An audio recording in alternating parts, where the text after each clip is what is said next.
15 ദിവസത്തെ ധീരമായ ജയിൽവാസത്തിന് ശേഷം രാഹുൽ ഈശ്വർ ഇന്നലെ പുറത്തിറങ്ങിയിരിക്കുകയാണ്. വളരെ നാടകീയമായ രംഗങ്ങളാണ് ജയിലിന് മുമ്പിലും കാട്ടിക്കൂട്ടിയത്. അവർക്ക് വേണ്ടി ഇത്രയും പിന്നെ വക്കീലിനെ പോലെ വാദിച്ച രാഹുൽ ഈശ്വറിനെ കാണാൻ വേണ്ടി ജയിലിൽ പോയില്ല എന്ന് പോട്ടെ, ജയിൽ മോചിതനാകുമ്പം സ്വീകരിച്ച് അവരെ വണ്ടി കൊണ്ടുവരാനുള്ള ഉത്തരവാദിത്വം ഉണ്ടായിരുന്നു. രാഹുലെ സ്വാഭാവികമായും പ്രതീക്ഷിച്ചാണ് ഞാൻ പുറത്തിറങ്ങുമ്പോൾ ഇപ്പം ഞാൻ ദിലീപേട്ടൻ്റെ വണ്ടിയെ കയറിപ്പോയി കഴിഞ്ഞാൽ രാഹുൽ മാങ്കൂട്ടത്തിന് എന്തു തോന്നും, രാഹുൽ മാങ്കൂട്ടത്തിൻ്റെ വണ്ടിയെ കയറിപ്പോയി കഴിഞ്ഞാൽ ദിലീപേട്ടൻ എന്ത് തോന്നും എന്നുള്ള ടെൻഷനിലാണ് പുറത്തിറങ്ങുന്നത്. കാരണം ഇവരൊക്കെ അവിടെ പിന്നെ സ്വീകരിച്ച് കൊണ്ടേയാക്കാൻ വേണ്ടി വന്നു കാണും എന്നുള്ള പ്രതീക്ഷയിൽ ഇറങ്ങിയപ്പോൾ ഒരു പട്ടിയില്ല. അത് എൻ്റെ അഭിപ്രായത്തിൽ ഈ രണ്ട് രാഹുലന്മാരുടെയും കുടുംബാംഗങ്ങൾ, അഭ്യാകാംക്ഷികൾ, അവർക്ക് യഥാർത്ഥത്തിലുള്ള ഒറിജിനലായിട്ടുള്ള വെൽവിഷേഴ്സ് ഉണ്ടെങ്കിൽ അവർ ചെയ്യേണ്ടത് രണ്ടുപേരെയും കൃത്യമായിട്ടുള്ള ട്രീറ്റ്മെൻറ്റിന് വിധേയരാക്കണം എന്നുള്ളതാണ് എനിക്ക് പറയാനുള്ളത്, മനുഷ്യർ എന്ന രീതിയിൽ. രാജഭായ് നമസ്കാരം. നമസ്കാരം. രാജഭായ്, 15 ദിവസത്തെ ധീരമായ ജയിൽവാസത്തിന് ശേഷം രാഹുൽ ഈശ്വർ ഇന്നലെ പുറത്തിറങ്ങിയിരിക്കുകയാണ്. വളരെ നാടകീയമായ രംഗങ്ങളാണ് ജയിലിന് മുമ്പിലും കാട്ടിക്കൂട്ടിയത്. എന്താണ് പറയാനുള്ളത്? ഞാൻ കഴിഞ്ഞ ദിവസം പറഞ്ഞ തന്നെയാണ്, രാഹുൽ മാങ്കൂട്ടത്തിലും ദിലീപും അവർക്ക് വേണ്ടി ഇത്രയും പിന്നെ വക്കീലിനെ പോലെ വാദിച്ച രാഹുൽ ഈശ്വറിനെ കാണാൻ വേണ്ടി ജയിലിൽ പോയില്ല എന്ന് പോട്ടെ, ജയിൽ മോചിതനാകുമ്പം സ്വീകരിച്ച് അവരെ വണ്ടി കൊണ്ടുവരാനുള്ള ഉത്തരവാദിത്വം ഉണ്ടായിരുന്നു.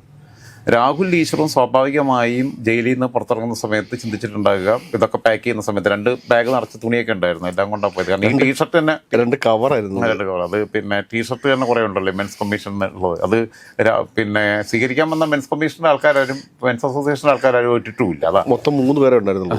അതിപ്പോൾ രാഹുൽ മാത്രമാണ് ഈ സാധനം ഇട്ടുകൊണ്ട് നടക്കുന്നത്. രാഹുലിന് വേണ്ടി രാഹുൽ ഉണ്ടാക്കിയിട്ടുള്ള തിരുപ്പൂർ പോയി കഴിഞ്ഞാൽ എനിക്കും രാജൻ ജോസഫ് എന്ന ടീഷർട്ട് ഇറക്കാം. ആ തിരുപ്പൂർ നമ്മുടെ ഇവിടെ പോയി മാറോട്ടിച്ചോട്ട് പോയി. അപ്പോൾ എന്തായിരുന്നാലും പിന്നെ ഇത് വളരെ ഈസി ആയിട്ടുള്ള കാര്യം. അപ്പം പിന്നെ രാഹുലെ സ്വാഭാവികമായും പ്രതീക്ഷിച്ചാണ് ഞാൻ പുറത്തിറങ്ങുമ്പോൾ ഇപ്പം ഞാൻ ദിലീപേട്ടൻ്റെ വണ്ടിയെ കയറിപ്പോയി കഴിഞ്ഞാൽ രാഹുൽ മാങ്കൂട്ടത്തിന് എന്തു തോന്നും, രാഹുൽ മാങ്കൂട്ടത്തിൻ്റെ വണ്ടിയെ കയറിപ്പോയി കഴിഞ്ഞാൽ ദിലീപേട്ടൻ എന്ത് തോന്നും എന്നുള്ള ടെൻഷനിലാണ് പുറത്തിറങ്ങുന്നത്. കാരണം ഇവരൊക്കെ അവിടെ പിന്നെ സ്വീകരിച്ച് കൊണ്ടേയാക്കാൻ വേണ്ടി വന്നു കാണും എന്നുള്ള പ്രതീക്ഷയിൽ ഇറങ്ങിയപ്പോൾ ഒരു പട്ടിയില്ല.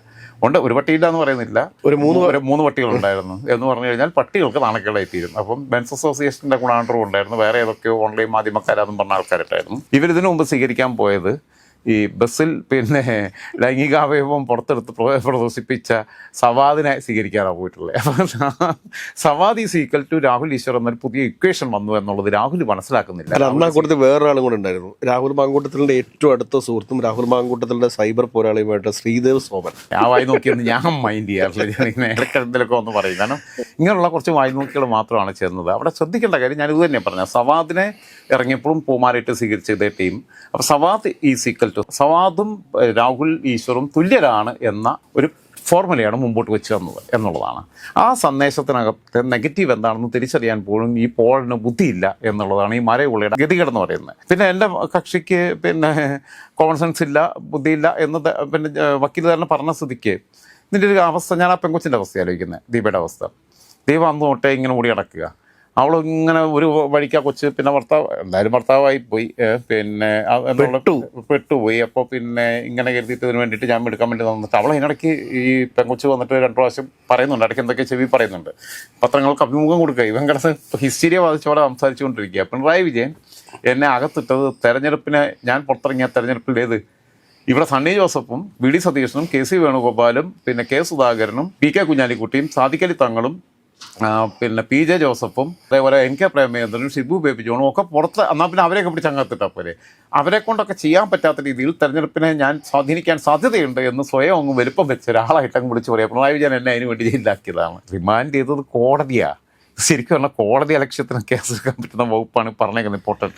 അതായത് പിണറായി വിജയൻ ജഡ്ജിയെ വിളിച്ചങ്ങ് പറഞ്ഞു കഴിഞ്ഞാൽ ജഡ്ജി റിമാൻഡിലേക്ക് വിട്ട് കളഞ്ഞു എന്നുള്ള രീതിയിൽ, അല്ലെങ്കിൽ പോലീസ് കസ്റ്റഡിയിൽ വിട്ട് കൊടുക്കും എന്നുള്ള രീതിയിലുള്ള ധനിയുണ്ട്. ഇതൊക്കെ അബദ്ധങ്ങളാണ് പറഞ്ഞിട്ടുള്ളത് ലീഗലായിട്ട് നോക്കിക്കഴിഞ്ഞാൽ.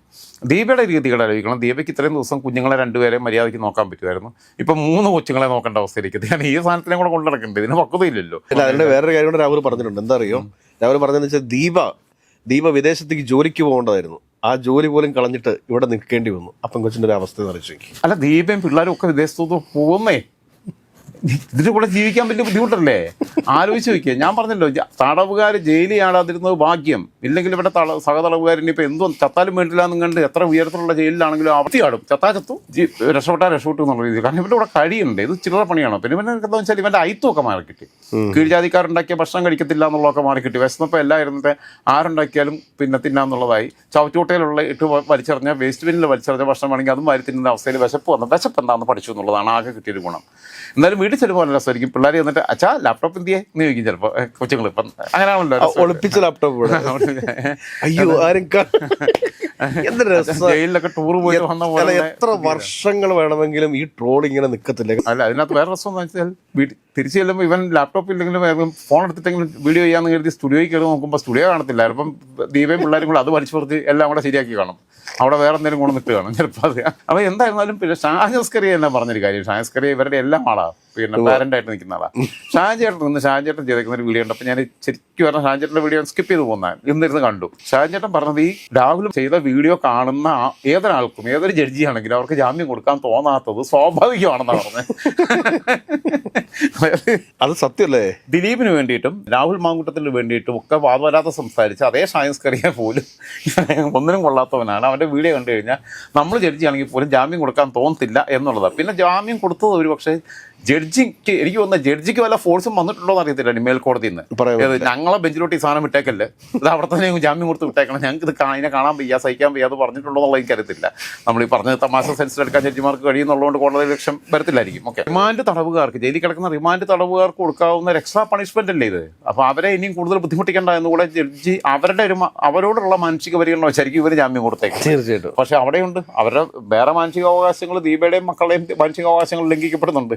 ബെയിൽ കണ്ടീഷൻ ലംഘിച്ചാലും റദ്ദ് ചെയ്യാൻ സാധ്യതയില്ല. കാരണം അത് ജയിലുകളിലുള്ള ആളുകൾക്ക് പ്രശ്നം. അതിനകത്ത് വേറൊരു കാര്യമുണ്ട്. ഇന്നലെ പുറത്തേക്ക് ഇറങ്ങി കഴിഞ്ഞപ്പോഴത്തേക്ക് ഈ മെൻസ് കമ്മീഷന്റെ ആളാണെന്നും പറഞ്ഞുകൊണ്ട് ഒരുത്തം കൊണ്ടുപോയിട്ട് ദീപയുടെ കഴുത്തി കൊണ്ടുപോയിട്ട് മാല ഇടാൻ വേണ്ടി ശ്രമിച്ചപ്പോൾ അതിനകത്ത് മാത്രം അവനൊരു ചെറിയ വിവേകം കാണിച്ചു. വേണ്ട, എൻ്റെ ഭാര്യയ്ക്ക് ഞാൻ മാല ഇടാന്ന് പറഞ്ഞിട്ട് ആ മാല മേടിച്ചിട്ടിട്ടു. ദീപ തലമാറ്റി കളഞ്ഞു. ഞാൻ ആ ജയിലിൽ നിന്ന് ഇറങ്ങി വരുന്ന സമയം തുടങ്ങിയുള്ളത് ഇങ്ങനെ കണ്ടുകൊണ്ടിരിക്കുകയായിരുന്നു. എത്ര ദയനീയമായ ഒരു അവസ്ഥയായിരുന്നു അറിയാമോ? കാരണം രണ്ട് കവറൊക്കെ പിടിച്ച് ദയനീയമായ അവസ്ഥ എന്നൊക്കെ പറഞ്ഞിട്ട് അതിനകത്ത് ഒരുതരം ആത്മരതിയുടെ ഒരു ഭാവമുണ്ട്. കാരണം ചില ഓർഗാസം അനുഭവിക്കുന്നുണ്ട്. അത് കാണുന്ന ആൾക്കാർക്കെല്ലാം അതുണ്ട്. സന്തോഷത്തോടു കൂടിയിട്ട് അല്ലല്ല, ഒരു എന്റർടൈൻമെന്റ് പ്രോഗ്രാം കാണുന്ന രീതിയിലാണ് ആ വീഡിയോ മലയാളികൾ കണ്ടിട്ടുള്ളത്. അല്ലാതെ ദയനീയതയൊന്നും വാക്കുമില്ല, മുഖത്തും റിഫ്ലക്ട് ചെയ്യുന്നില്ല. അതൊന്നും എന്നോട് പറഞ്ഞു തരുന്നത്. കാരണം വെച്ചാൽ അതിനകത്ത് ഒരുതരം ഒരു സാഡിസം പൊതുവെ മലയാളികൾ ചെയ്തിട്ടുണ്ട്. അത് സാഡിസല്ല. കാരണം വെച്ചാൽ എല്ലാ ചാനൽ ചർച്ചയിലും ഒരു 30 സെക്കൻഡ്സ് എന്നൊക്കെ പറഞ്ഞു കോടതി ജഡ്ജിയോട് ചോദിച്ചെന്നാ പറയുന്നത്. ബഹുമാനപ്പെട്ട കോടതി ഒരു 30 സെക്കൻഡ് തരും ഇത്രയും ദിവസം നീണ്ടുപോയത്. അവസാനം ലാസ്റ്റ് പിന്നെ ഹിയറിങ്ങിനകത്ത് ഇപ്പം ബെയിൽ കിട്ടിയപ്പം അന്ന് പിന്നെ എന്തായാലും 30 സെക്കൻഡ് ചോദിക്കാത്തതുകൊണ്ടാണ്. അല്ലെങ്കിൽ 30 സെക്കൻഡ് ചോദിച്ചിരുന്നെങ്കിൽ കുളവ് വരുന്നു. ഇവൻ മാധ്യമങ്ങളോട് സംസാരിച്ചുകൊണ്ടിരിക്കുമ്പോൾ ദീപ വന്ന് ചെവി പറയുന്നത്, അത് കഴിഞ്ഞിട്ട് ഫോൺ കൊണ്ടേ കൊടുക്കുന്നു. അപ്പോൾ വക്കീലിൻ്റെ ഫോണാണെന്നുള്ളത് മനസ്സിലാവുന്നില്ല. സാർ ഇല്ല സാർ, ഞാനൊന്നും പറയുന്നില്ല സാർ. അപ്പോൾ പിന്നെ നോട്ടീസ് വന്നില്ല എന്നുള്ളത് പറയുന്നതിന് കുഴപ്പമില്ലല്ലോ. അപ്പോൾ വക്കീൽ പറയുന്നുണ്ട് അത് വേണ്ടെന്നാണ് പറയുന്നത്. ഇല്ല സാർ എന്നാൽ അതും പറയുന്നില്ല, അത് അതിന് മുമ്പേ പറഞ്ഞു. ലാപ്ടോപ്പ് ഞാൻ ഒളിപ്പിക്കാൻ പോവുക, അവരിത് നോക്കിയിട്ട് കവർക്കേം കൊടുക്കുന്നില്ല, ഞാനിവിടെ ഇല്ലെന്നാണ് പറഞ്ഞേക്കുന്നതെന്ന് പറഞ്ഞ് ഒളിപ്പിക്കാൻ പോകുന്നുണ്ടായി വിട്ട പോലെയുള്ള അബദ്ധം. അതായത് പോലീസ് നോട്ടീസ് വന്നില്ലെന്ന് പറഞ്ഞതിന് ശേഷം, അതും മീഡിയകളെല്ലാം ഒപ്പിയെടുത്തതിന് ശേഷം അവരെ മുമ്പിൽ തന്നെ പറയും ഇല്ല സാർ ഞാൻ അതും പറയുന്നില്ലെന്ന്. പറഞ്ഞത് പോലും പൊട്ടൻ ഓർമ്മയില്ല എന്നുള്ളതാണ്. ബെയിൽ കണ്ടീഷനിൽ എങ്ങനെ നടന്നിട്ടുള്ളത്. പക്ഷേ എൻ്റെ അഭിപ്രായത്തിൽ കരുണാപൂർവ്വം കാണേണ്ടുന്ന ഒരാളാണ്. വേണ്ടത് ട്രീറ്റ്മെൻ്റ് ആണ്. രണ്ടുപേർക്കും വേണ്ടത് ട്രീറ്റ്മെൻറ്റ്, രണ്ടു രാഹുലന്മാർക്കും വേണ്ട ട്രീറ്റ്മെൻറ്റ്. ഒരാൾക്ക് കൃത്യമായിട്ടുള്ള കൗൺസിലിംഗ് കൂടെ വേണം. കാരണം ചെറുപ്പത്തിൽ കടന്നു വന്ന വഴികളിൽ ചില പിന്നെ ലൈംഗിക പീഡനങ്ങൾക്കോ മറ്റെന്തെങ്കിലും അതിക്രമങ്ങൾക്കോ ഇരയായിട്ടുണ്ടോ എന്നുള്ളത് പരിശോധിക്കപ്പെടേണ്ടതാണ്. അല്ലെങ്കിൽ കണ്ണിൽ കാണാൻ പാടില്ലാത്ത കാഴ്ചകൾ, ഏറ്റവും പ്രിയപ്പെട്ടവരുടെ കാഴ്ചകൾ കണ്ടിട്ടുണ്ടോ എന്നുള്ളത് പരിശോധിക്കപ്പെടേണ്ടതാണ്. എന്ന് പറഞ്ഞതുപോലെ തന്നെ സൈക്കോളജിക്കലായിട്ടുള്ള ട്രീറ്റ്മെൻറ്റ്, കൗൺസിലിംഗ് ഉൾപ്പെടെയുള്ളത് വേണ്ടതാണ്. മെഡിക്കേഷൻ ആവശ്യമാണ്.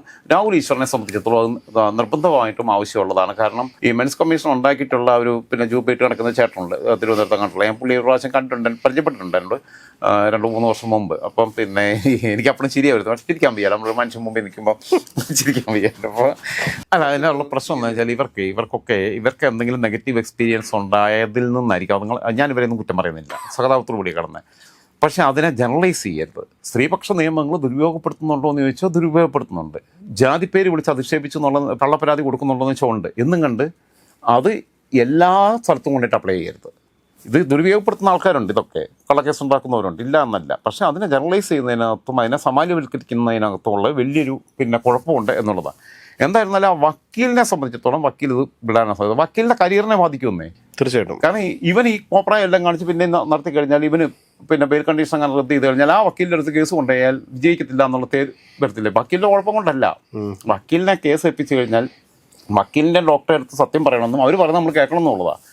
ഡോക്ടർ പറയുന്നു പിന്നെ ദിവസം 3 നേരം ഭക്ഷണത്തിന് ശേഷം പിന്നെ മരുന്ന് കഴിക്കണം, ഭക്ഷണം കഴിക്കുന്നതിന് മുമ്പ് അസിഡിറ്റിക്കുള്ള ഇന്ന മരുന്ന് കഴിക്കണം, അതേപോലെ ഇന്ന ഭക്ഷണ സാധനങ്ങൾ ഒഴിവാക്കണം, മദ്യപിക്കരുത്, അല്ലെ പോലിക്കുക എന്നൊക്കെ പറഞ്ഞിട്ട് രാവിലെ തൊട്ട് വെള്ളം അടിച്ചിട്ട് മരുന്നും കഴിക്കാതെ എന്ന് വെച്ചാൽ അത് കഴിഞ്ഞിട്ട് പിന്നെ ഡോക്ടറെ കുറ്റമിട്ട് വല്ല കാര്യമുണ്ടോ? ഇല്ല എന്ന് പറയുന്ന പോലെ. അപ്പോൾ വക്കീലിൻ്റെ കഴിവുകേടല്ല, പക്ഷേ വക്കീലിൻ്റെ കഴിവുകേടായിട്ട് ബാക്കിയുള്ള ആളുകൾ എന്തെങ്കിലും ഒരു കേസ് വരുമ്പോൾ വക്കാലത്ത് പുള്ളിക്ക് കൊടുക്കാന്ന് പറയുമ്പോൾ വേണ്ട, അയാൾ രാഹുൽ ഈശ്വറിൻ്റെ കേസിൽ തോറ്റതാന്ന് പറയും. അത് പറഞ്ഞു കഴിഞ്ഞാൽ ഇയാൾക്ക് പിന്നെ കേസില്ലാതാവും, ഇയാളുടെ പേര് പോകും. പിന്നെ അവസാനം ക്യാമറയുടെ മുമ്പിൽ ഫാമിലിയെ കുറിച്ച് കുഞ്ഞിനെയും ഭാര്യയൊക്കെ പിടിച്ചിട്ടുള്ള ഷോ ഓഫ്.